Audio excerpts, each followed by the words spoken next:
السلام عليكم ورحمة الله وبركاته يا أصدقائي، يا رب تكونوا بخير. الانتظار واحد من أسوأ المشاعر اللي في الحياة. فكرة إنك تستنى حدث، تستنى شخص، تستنى حاجة معينة إن هي تحصل، ده واحد من أكتر الأوقات والمشاعر المملة في الدنيا، وأنا شخصيا بكرهها جدا جدا. وخلينا نبدأ بإن لو انتي واقفة في المطبخ وحاطة حلة على النار علشان تغلي ومستنيها تغلي، شوفي الوقت اللي بيعدي وانتي في انتظار ان المية دي تغلي، وكأن العمر بيعدي وانا واقفة مستنية المية تغلي. بعكس انه لو انا واقفة بعمل حاجات وحطيت الحلة على النار وانا بعمل حاجات تانية، هتضيع الاقيها غلت خلاص، مع ان هما مثلا العشر دقايق اللي بتاخدهم في الوقت ده. ولكن عقلك قاعد مستني اللحظة اللي هتغلي فيها، فبيعد ثانية بثانية بثانية بثانية، وكأن الوقت ما بيعديش أبدا. وفي مثل إنجليزي مشهور بيقول إن الإناء المراقب لا يغلي أبدا، وده لأن عقلك بيسجل كل ثانية بكل بطء، فالوقت بيبان إن هو بطيء جدا. تاني حاجة إن دماغنا بتقيس الوقت على أساس المعلومات أو المعطيات اللي في إيده يعملها، فلو في حاجة في إيدك بتعمليها الوقت وقتها بيعدي، لكن لو مفيش حاجة بتعمليها فالوقت بيحس إن ده وقت فراغ. تخيلي نفسك واقفة في طابور لمدة ربع ساعة، فالطابور ده بيتحرك بكل بطء انت متخيلاه. لو مفيش في ايدك بقى الموبايل بتلعبي فيه، فانت قاعده مستنيه الطابور يخلص، او قاعده في المواصلات مستنيه ربع ساعه دي تخلص.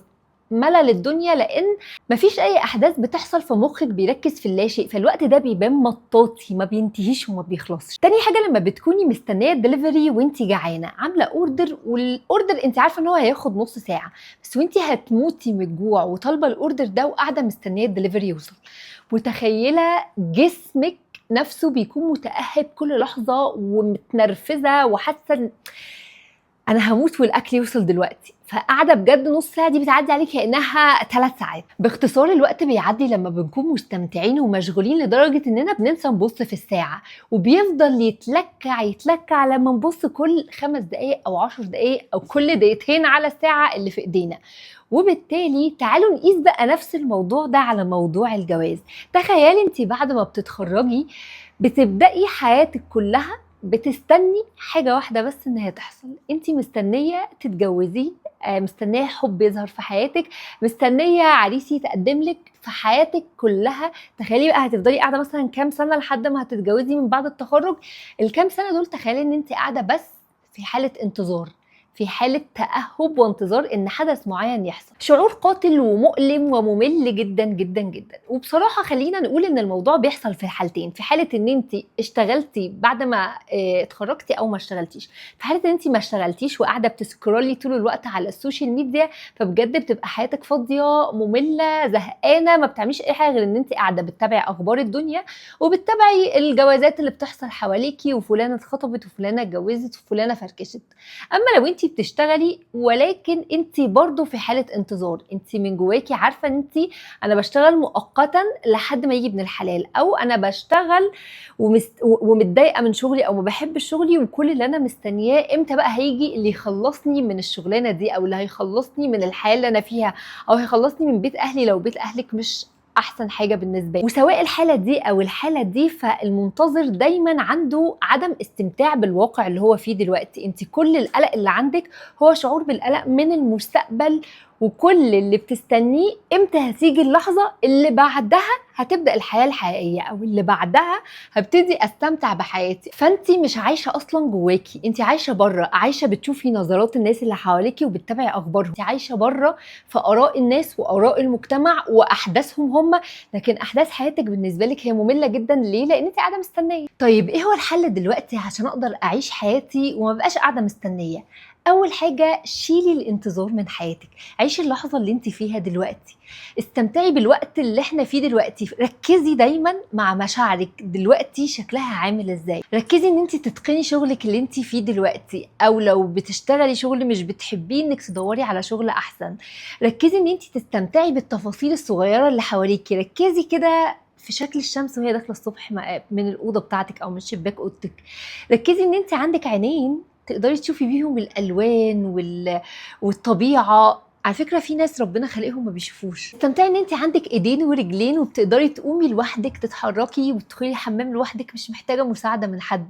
علشان على فكره في ناس ربنا خلقها عندها شلل او حصل لها حادثه فحصل لها كده، فربنا طبعا يشفي كل الناس، ولكن انا بقولك ان انت في حاجات حاصله في حياتنا نعم كبيره احنا مش مستمتعين بيها ومش شايفينها، لمجرد ان احنا اتعودنا عليها واخدينها فور جرانتد ومتخيلين ان ده العادي، يعني ما طبيعي يعني ان انا اشوف. لا، على فكره في ناس ما بتشوفش، وفي ناس ما بتعرفش تخدم نفسها، وفي ناس ما بتعرفش تدخل الحمام لوحدها. فالحمد لله احنا عندنا نعم عظيمه بس مش واخدين بالنا منها ومش مستمتعين بيها، علشان طول الوقت احنا مستنيين حاجه معينه تحصل. فانت خلقتي عندك سعاده شرطيه، انا هكون سعيده لما اتجوز. بس على فكره لما هتتجوزي هتحطي شرط تاني، هتقولي انا هكون سعيده لما كذا. عارفين، زي انا هلبس اللبس الجديد لما اتخطب، انا هروح اهتم بشعري وبسكين كير روتين وبجسمي لما اتجوز، لما اتخطب هبتدي اخس لما كذا. انت كل حاجه حطيت لها شرط. المشكله ان الشرط ده هي حاجه مش بايديكي. فبقى كل حاجه في حياتك ممكن تعمليها او تستمتعي بيها او تتبسطي بيها انت حطيت لها شرط ووقفتيها وركنتيها على جنب وقاعده مستنيه. وخليني اقول لك الحاجه البايخه او الصادمه اللي انا دايما بقولها للي بيقول لي كده، او يعني لو حد من صحابي او حد اعرفه قال لي انه اصل انا مستنيه لما. طب هو انت تعرفي انت هتعيشي لحد بكره ولا لا؟ هو حد فينا ضامن ان النفس اللي خارج وداخل ده هيفضل خارج وداخل كتير؟ مش يمكن تموتي بكره، هتفضلي قاعده مستنيه ايه؟ فاهمين قصدي؟ هي انا عارفه انها بايخه بس بجد هي واقعيه. انا قاعده خايفه الا ما الحقش كذا، خايفه الا ما اتجوزش قبل ال30، خايفه ما الحقش اتجوز قبل ال35، خايفه. مين قالك انت هتعيشي؟ خايفه ما الحقش اخلف لما اتجوز، لما مين قالك انت هتعيشي بكره؟ ما تعيشي دلوقتي، والمستقبل بايد ربنا. لما نوصل للمستقبل هنشوف بقى القصص دي وقتها.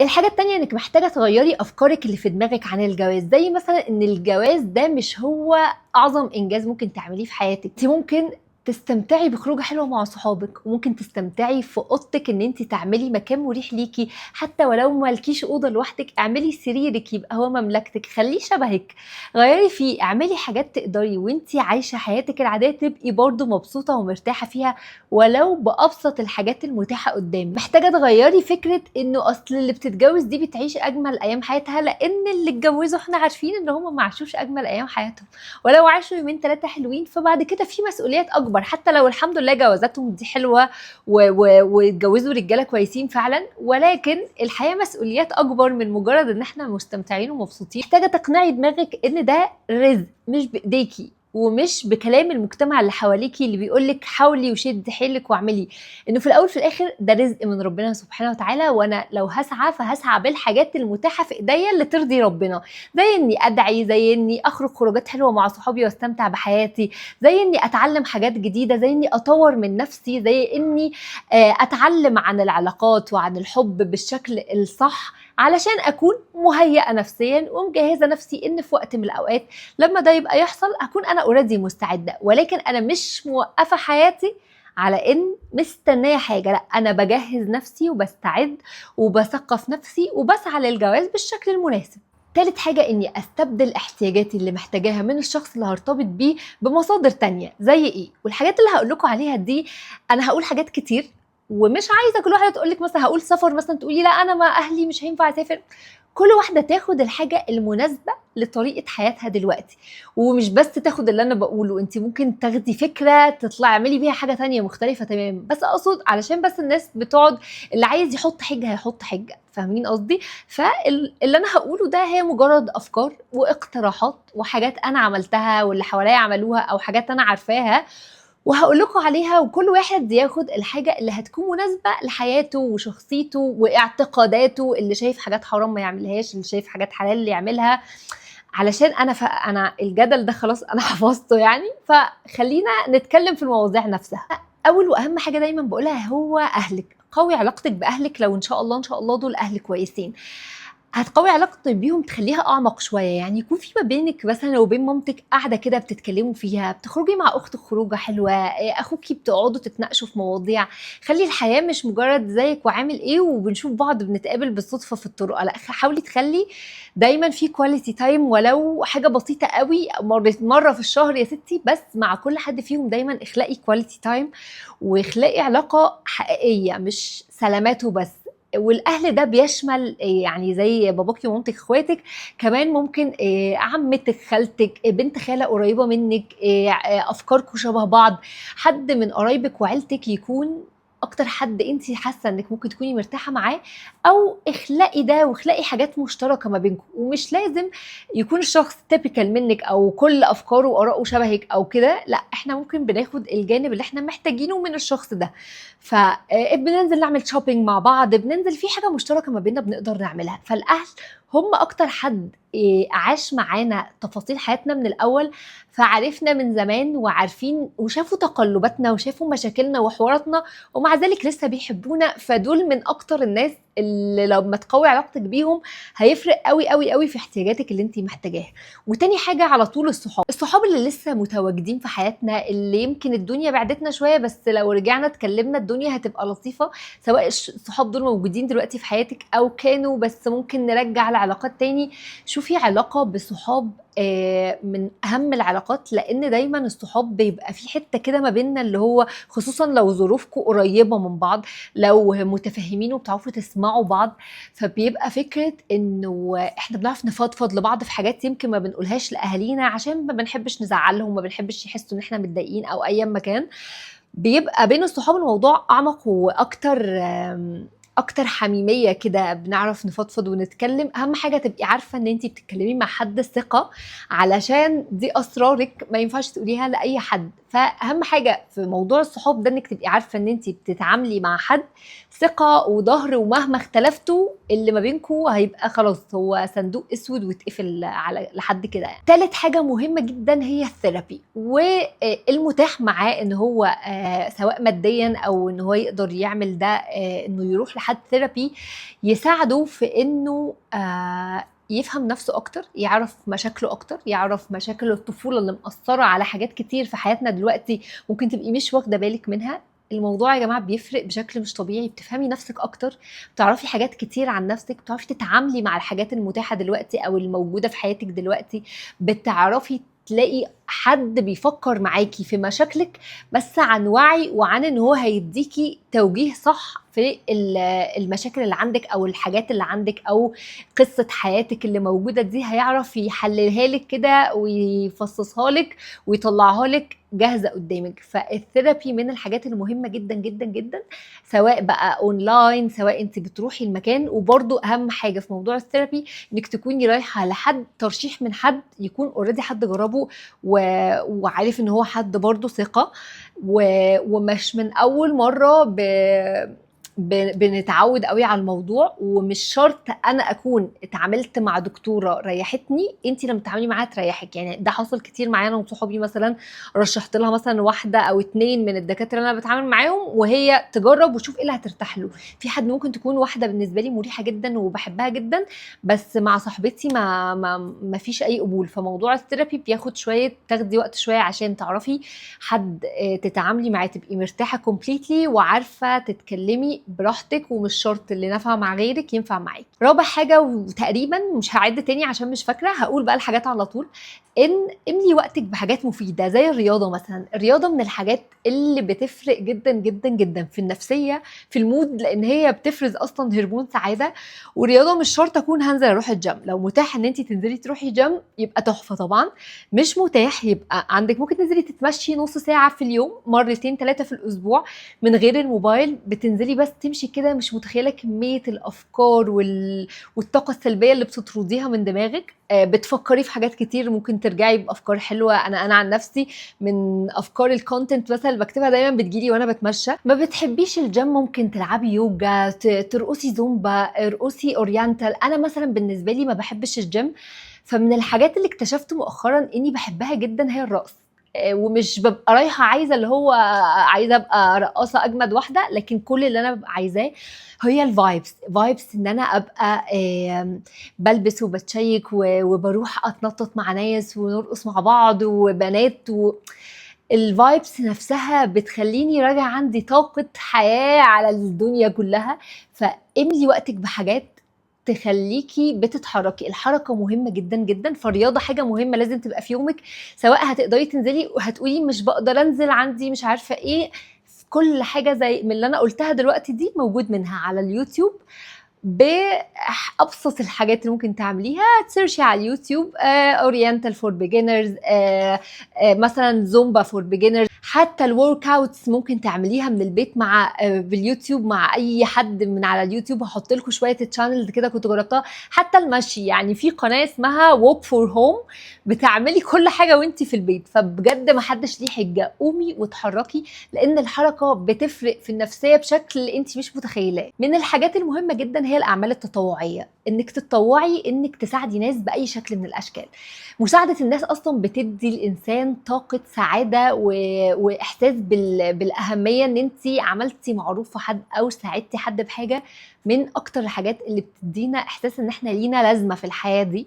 فعملت تطوعيه سواء بقى مع جمعيات، سواء ان انت اصلا بتجمعي صحابك وبتعملوا اطعام مثلا كل شهر او كل اسبوع، ان انت في فلوس معينه بتطلعيها للناس بشكل معين، ان انت لو في موهبه معينه بتعمليها انك تروحي مثلا دار ايتام تعلميها للاطفال، او تروحي دار مسنين تزوري المسنين اللي هناك.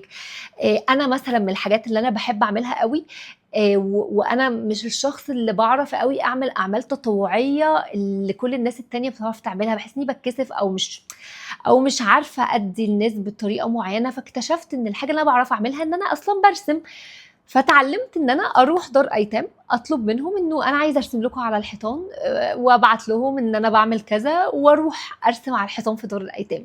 واكتشفت انه التطوع هو من اكتر الحاجات اللي بتخلي الانسان سعيد، ومن اكتر الحاجات اللي بتخليك تحس انه انت كنت سبب في سعاده غيرك، فبيجيب ريفلكت سعاده عليك دايركت. هواياتك، ارجعي دوري على هواياتك القديمه اللي اتدفنت على جنب، ولو ما كانش عندك هوايات زمان ابدأي جربي حاجات عشان تعرفي انت ايه هواياتك.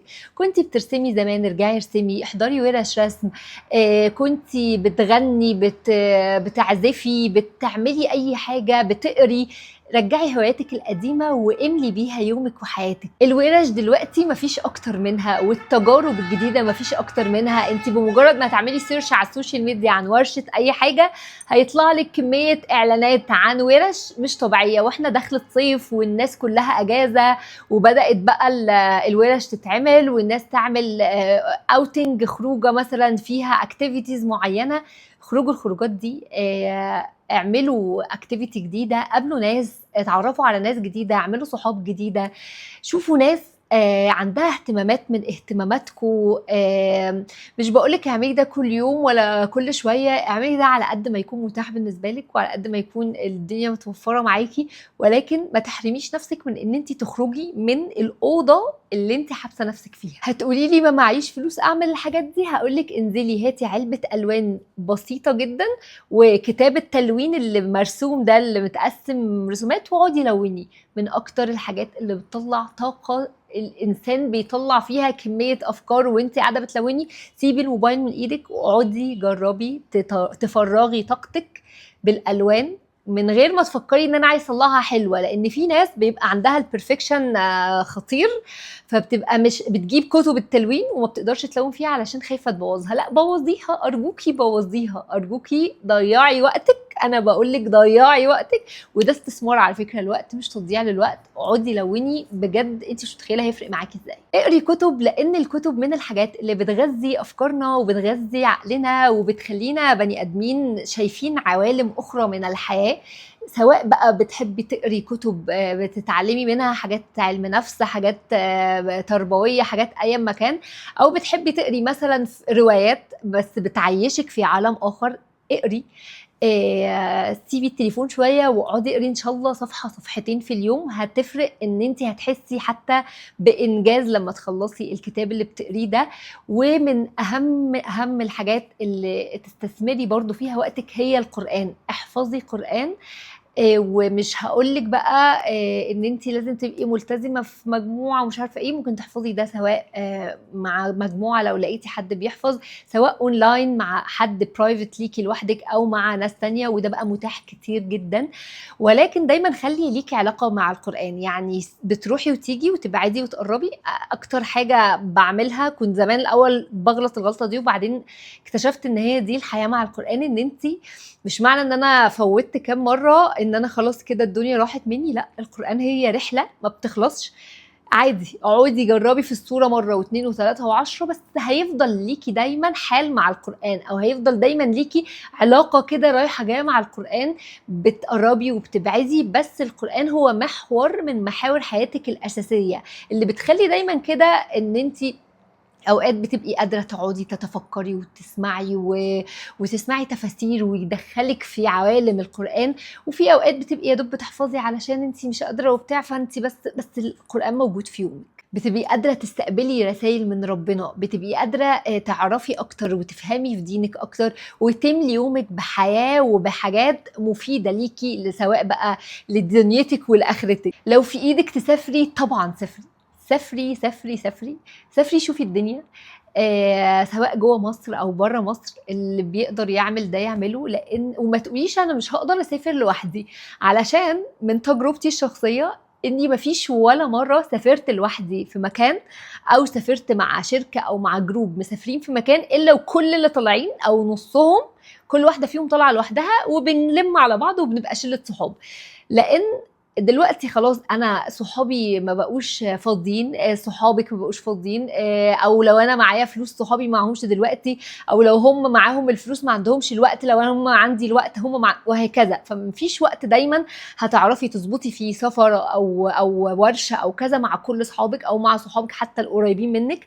فما تاخديش دي حجه وتقولي لا خلاص انا مش هسافر او انا مش هعمل الحاجه دي. لا، اخرجي وروحي المكان لوحدك، وصدقيني والله والله عن تجربة هتلاقي كتير لوحدهم، وهتعملي صداقات حلوة، وصداقات بقى اللي هي فيها حاجات مشتركة. يعني صداقة احنا بنحب كذا زي بعض عشان كده احنا رحنا الورشة دي، او بنحب السفر زي بعض فعشان كده سافرنا، فهتلاقوا نفسكم بقيتوا صحاب وبتسافروا بعد كده مع بعض. فلو تقدري تسافري تشوفي الدنيا بره الحتة الضيقة اللي انت عايشة فيها. يعني انا اول مرة سافرت حسيت انه هو ايه ده، الدنيا كبيرة قوي لدرجة ان مشاكلي دي ولا حاجة في الدنيا. انه يعني بتكتشفي انه الدنيا اكبر بكتير من الكام شخص اللي انا بشوفهم، واكبر بكتير من الشارعين ثلاثة اللي انا بمشي فيهم، واكبر بكتير من المشاكل اللي انا متخيلة ان هي دي نهاية العالم. فبجد السفر ليه فوائد مش طبيعية. اللي تقدر تسافر طبعا تسافر. اهتمي بنفسك، شعرك وبشرتك، اعملي روتين ثابت ليهم واحده واحده. مش هقولك هاتي بقى كل سكان كير روتين واقعدي اعمليهم، لا، ان شاء الله تعملي روتين واحد صغير يوم في يوم في يوم، بعد شهر تدخلي مع حاجه كمان، وبعد شهر تدخلي حاجه كمان. لان انا من الناس اللي بزهق جدا جدا جدا من الروتين، بسقها لنفسي واحده واحده. يعني كنت مثلا اقول لاختي، لان هي اللي شاطره في موضوع مثلا حاجات الشعر وكده، فكنت اقول لها بصي اديني مثلا 2 برودكت بس هحطهم وقولي لي ده روتين، فمثلا الاثنين دول هتحطيهم بالليل قبل ما تنامي. فكنت بقعد مثلا شهر شهرين اعود نفسي احط دول بس بالليل وانا نايمه، قبل ما انام. وبعدين اما احس ان انا اتعودت عليهم اقول لها دخلي لي حاجه كمان، مثلا اعمل حمام زيت، ما اعرفش اعمل كده وهكذا. فدخلي روتين في حياتك، حاجات اهتمام بنفسك، اهتمي بشعرك، اهتمي ببشرتك، اهتمي باكلك الهيلثي اللي ينفعك قدام. اخر واهم حاجه انه خلي عندك دايما هدف من كل الحاجات اللي اتكلمناها دي. خلي عندك هدف واضح وتقدري تقيسيه. يعني مثلا انا هخس 2 كيلو في خلال شهر، انا هقرا الكتاب ده في خلال مثلا هقرا 3 صفحات كل يوم، انا هحفظ السوره دي في خلال مثلا شهر، وهكذا. لما يبقى عندك هدف واضح ويتقاس، فانت طول الشهر او الاسبوع او اليومين دول انت مشغوله بالهدف اللي انت عايز توصلي له ده. لما هتوصلي له هتحسي بانجاز، وهتحسي انت مبسوطه من نفسك جدا وقدرتي تقيسيه، فيلا بينا نخش على الهدف اللي بعده، وهكذا وهكذا. فدايما دايما دايما حياتك ويومك مليانين اهداف، اهداف بسيطه في الاول وزوديهم واحده واحده قدام. و بعد كل اللي انا بقوله ده، هل ده معناه ان انا مش هبقى زهقانه ابدا في حياتي؟ لا، عادي، احيانا هنعدي بوقت زهق، واحيانا هنعدي بوقت ممل مفيش حاجه اعملها، كل اصحابي مش فاضيين وانا مفيش حاجه دلوقتي ليا مزاج اعملها، فعادي. تقبلي ان الزهق ده هو جزء من الحياه، وهو بجد جزء من الحياه. وفي ناس اصلا بتحب توصل حياتها لمرحله الروتين الممل اللي يخليها تبدع بعد كده، لان الروتين ده الملل جزء من الابداع. ودي قصه تانية يعني. بس اقصد انه عادي اتصالح ان انا في يوم قاعده زهقانه في البيت ما بعملش حاجه، وحتى الحاجات اللي انا كنت شاغله بالي بيها واسبوعي دايما مليان بيها انا النهارده ماليش مزاج اعملها. فانا امبارح كنت كده، كنت قاعده زهقانه جدا ومش عايزه اعمل حاجه، وجيت على اخر اليوم دورت على مسلسل سحلت نفسي فيه، قعدت اتفرجت على 3 4 حلقات ورا بعض لحد ما لقيت ان الساعه 2 ويلا بينا ادخل انام. صحيت النهارده بكل طاقه وحيويه. بدات كان عندي ورشه الساعه 10 الصبح، وبعدين خلصت حاجات ورايا، وبعدين جيت صورت وهكذا. فمفيش مشكلة أبدا إن يعدي عليا يوم زهقانة، ولكن عادي بعد ما زهقت يوم وغلست على نفسي يوم وسبت نفسي زهقانة اليوم كله، تاني يوم هبتدي حياتي تاني واشوف أهدافي واشوف أنشطتي وارجع مشرقة وحياتي مليانة حاجات تاني. فلو انتي وصلتي لحد هنا أنا بشكرك جدا جدا جدا انتي اتفرجتي على الفيديو كله، و اتمنى تكوني استفدتي، واتمنى تكوني فعلا خرجتي بحاجه مفيده ليكي وتقدري تطبقيها في حياتك. واتمنى ان انتوا كمان تشاركوني افكاركم عن الموضوع ده، وتشاركوني ايه الحاجات اللي بتعرفوا تملوا بيها حياتكم، او ايه الحاجه اللي انا قلتها مثلا وفكرتي والله انا ممكن اعمل كذا كذا وقررتي تبدايها. ولو في اي نقطه من اللي انا اتكلمت فيها دي حابين ان احنا نتكلم عنها بتعمق اكتر او نحكي عنها في حلقه تانية لوحدها، فاكتبوا لي في الكومنتات، وما تنسوش اللايك والشير والسبسكرايب، واشوفكم على خير.